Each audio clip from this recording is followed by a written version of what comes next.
Ao ver essa entrada aqui, você acha que é um estacionamento. Mas, na verdade, estrada para um centro de detenção subterrâneo, onde o Departamento de Segurança Nacional aprisiona imigrantes enquanto os julgam para mandá-los para outros locais de detenção.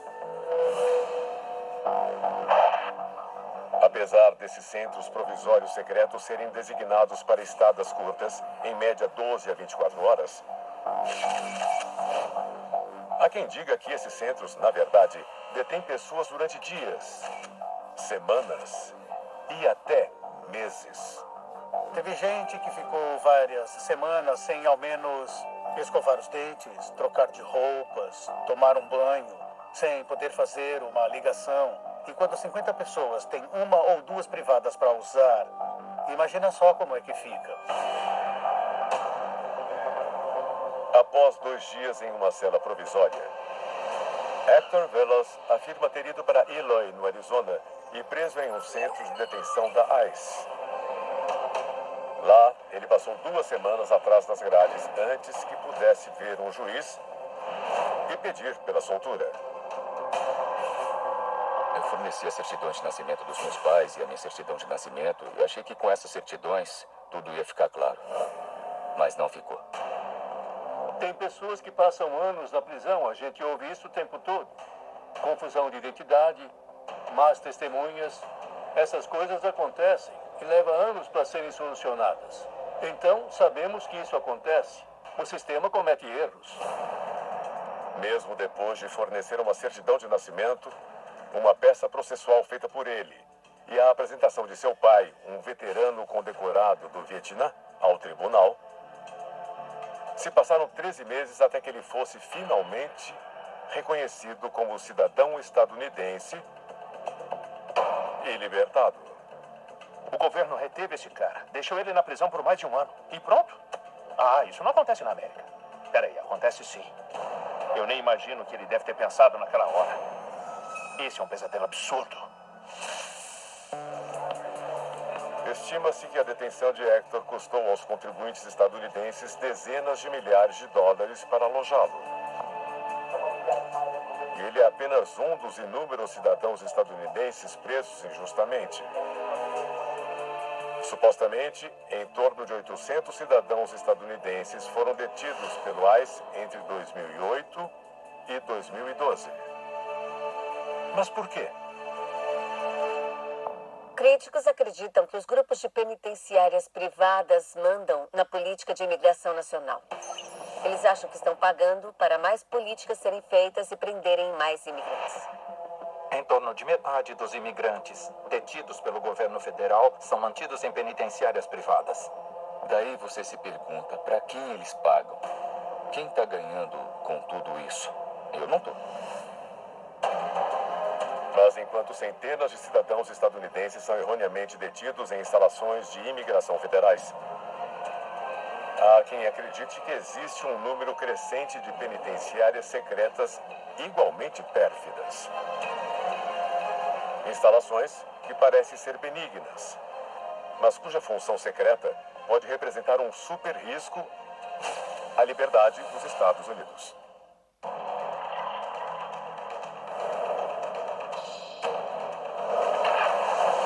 New Orleans, Louisiana, 29 de agosto de 2005. O furacão Katrina destrói tudo que estava em sua rota,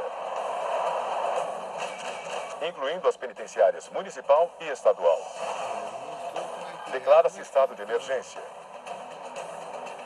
o que muita gente acredita ser uma forma de lei marcial. A Agência Federal de Gestão de Emergências, a FEMA, mobiliza campos para os desabrigados.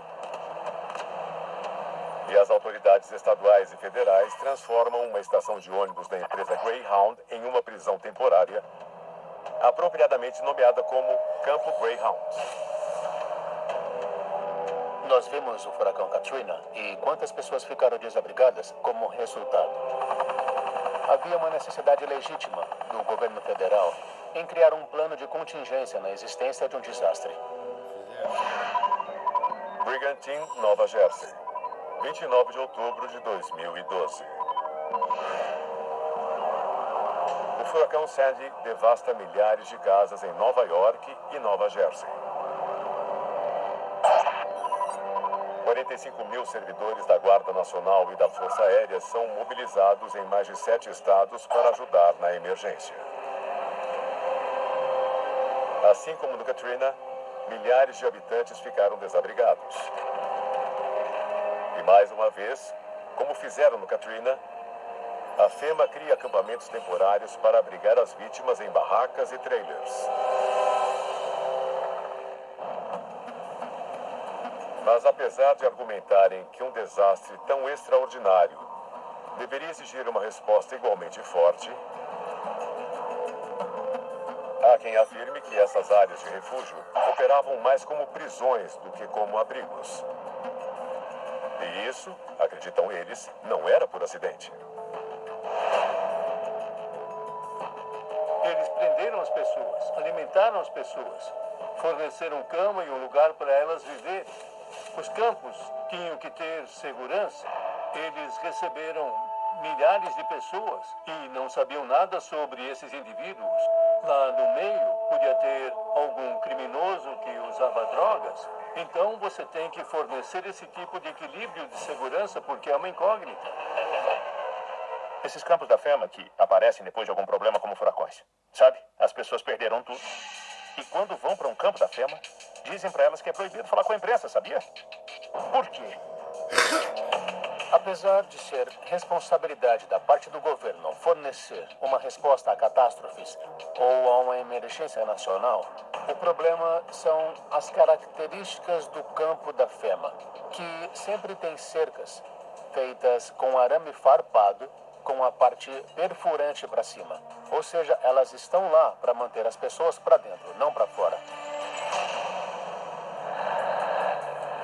Será que as táticas no estilo militar usadas para gerenciar os campos da FEMA podem estar servindo como um tipo de teste?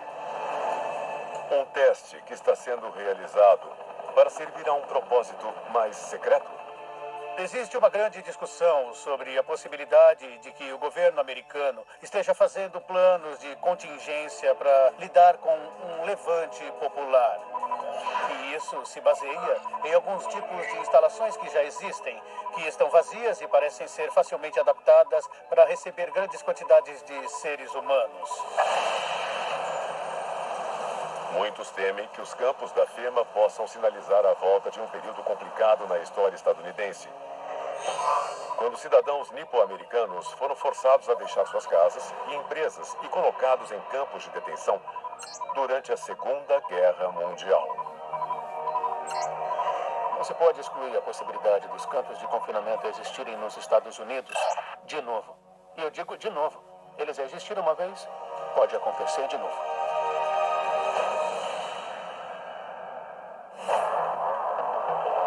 Será que o governo estadunidense está tentando mesmo preparar seus cidadãos para um futuro onde eles serão juntados e colocados em centros de detenção? Onde seus direitos individuais e liberdades seriam comprometidos? E tudo em nome do bem comum? Talvez.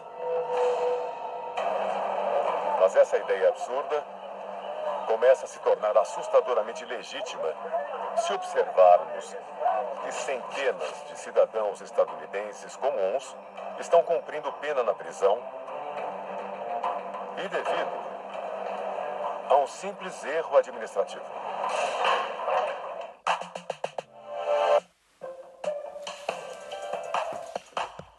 Uma guerra está por vir. Mount Weather é uma das instalações subterrâneas mais impressionantes dos Estados Unidos.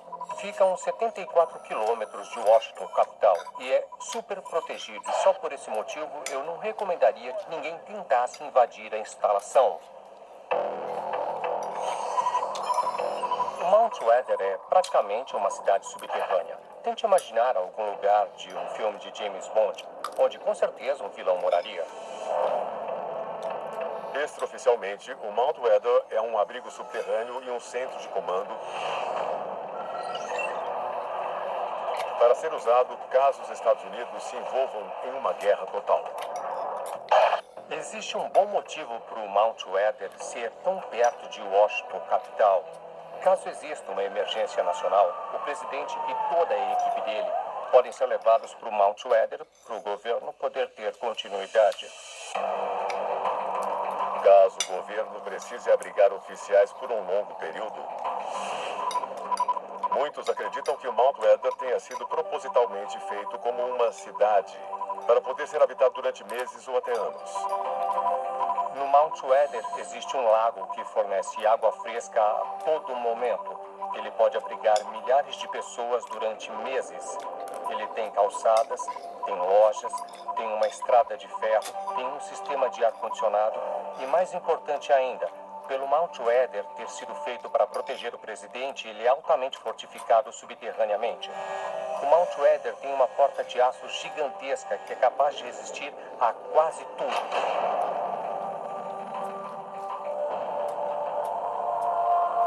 Muitos especialistas afirmam existir um outro Mount Weather maior ainda.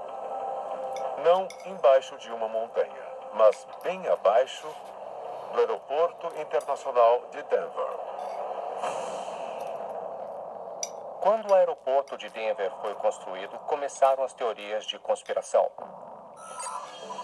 Um dos maiores motivos foi porque o projeto de construção passou dos limites em questão de tempo e em questão de orçamento. Muita gente afirma que esse dinheiro tinha sido desviado para a construção dessa instalação subterrânea secreta. Quando eles começaram a construir o aeroporto, fizeram um buraco gigantesco no chão. E era para ter vários prédios ali, mas de repente não vimos nenhum prédio quando o aeroporto foi finalizado. E eles disseram que os prédios ficaram incorretos e, com relação ao buraco enorme, disseram que taparam o solo e continuaram construindo. Quem cairia nessa?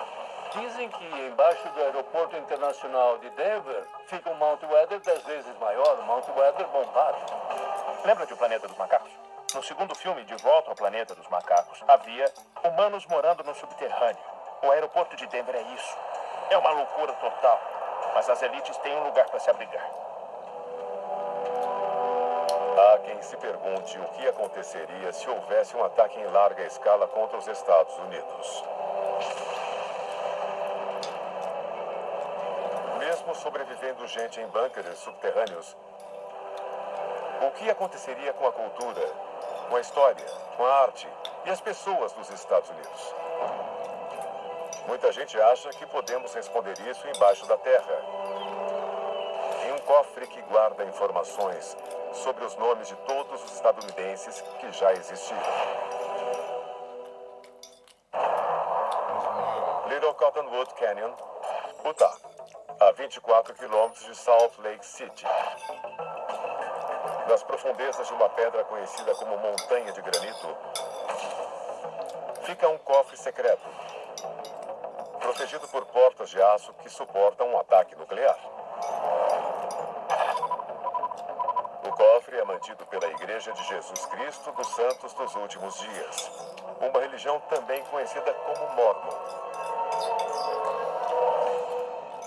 O cofre Mormon, ou também chamado de cofre da Montanha de Granito, ou cofre de granito, é uma estrutura enorme que eles perfuraram na encosta da montanha a cerca de 180 metros. Escavaram e construíram várias estruturas ou cofres internamente. Tem 3 portas externas. Uma delas pesa 14 toneladas e as outras 2 pesam 9 toneladas. Muitos podem questionar por que um grupo religioso precisaria de um cofre secreto. A resposta pode ser inacreditável para muitos. O cofre é repleto de fileiras e mais fileiras de dados genealógicos conservados em microfilmes. Na década de 1950, a igreja começou a procurar um local seguro para guardar essa coleção. E, por fim, escolheu o subterrâneo da Montanha de Granito. Eles tiveram uma ideia que, se fizessem um cofre subterrâneo e construíssem portas gigantes, seria basicamente a prova de bombas. E por que a Igreja Mormon construiu um cofre subterrâneo que pode sobreviver a uma guerra nuclear? Peritos religiosos dizem que pode ser devido ao sistema de crenças mormons, de que as almas são recompensadas após a morte. Joseph Smith, O criador do mormonismo acreditava que a alma de uma pessoa podia ser convertida ao mormonismo após a morte por um processo chamado batismo por procuração. Eles fazem um chamado batismo por procuração com substitutos que podiam realizar os rituais. Eles fazem uma imersão completa em um local com água e leem os nomes dos mortos durante esse ritual. Eu o batizo agora, em nome de John, que está morto. Em nome do Pai, em nome do Filho, em nome do Espírito Santo. Amém. Como os mormons criam uma lista de mortos a serem batizados? Usando uma coleção de registros genealógicos extensiva e secreta. Eles têm registros de censos, de nascimentos, de batismos, tudo que eles possam encontrar registros de pessoas com nomes e datas, mas o maior objetivo deles é, de fato, conseguir os registros de todo mundo. A igreja até já descobriu um jeito criativo de fazer as pessoas colaborarem com informações que os ajudem a catalogar todos os seres humanos que já habitaram o planeta. Eles têm um site grátis, o familysearch.org, que você pode acessar e começar a traçar a sua genealogia, se preencher as informações, e eles te ajudam. Tem uma área na página, quando você acessa, que pergunta se você é membro da igreja. Se você não clicar naquele botão, se não for membro da igreja, você não obtém nenhuma informação adicional, que era o verdadeiro motivo da sua pesquisa. Os mormons conseguem ver para quem a genealogia foi feita, e todo mundo pode acessar o site para localizar sua origem. Aonde todos esses dados genealógicos vão parar? Segundo os próprios mormons, milhões e mais milhões de registros acabam sendo impressos em microfilme e depois guardados no cofre mormon. No final, eles querem fazer esse ritual de batismo póstumo. Eles querem fazer esse batismo por procuração, porque mesmo se houver um apocalipse, os mormons podem continuar fazendo o que quiserem lá.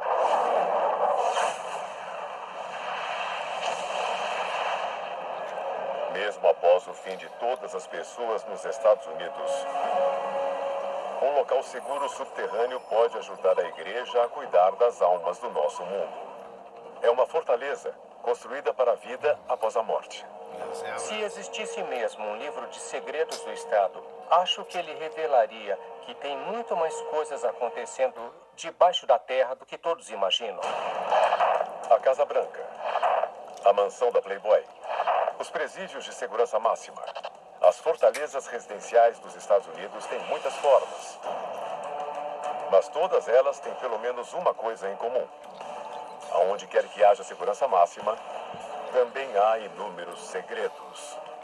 E segredos que vão continuar eternamente atrás de portas trancadas.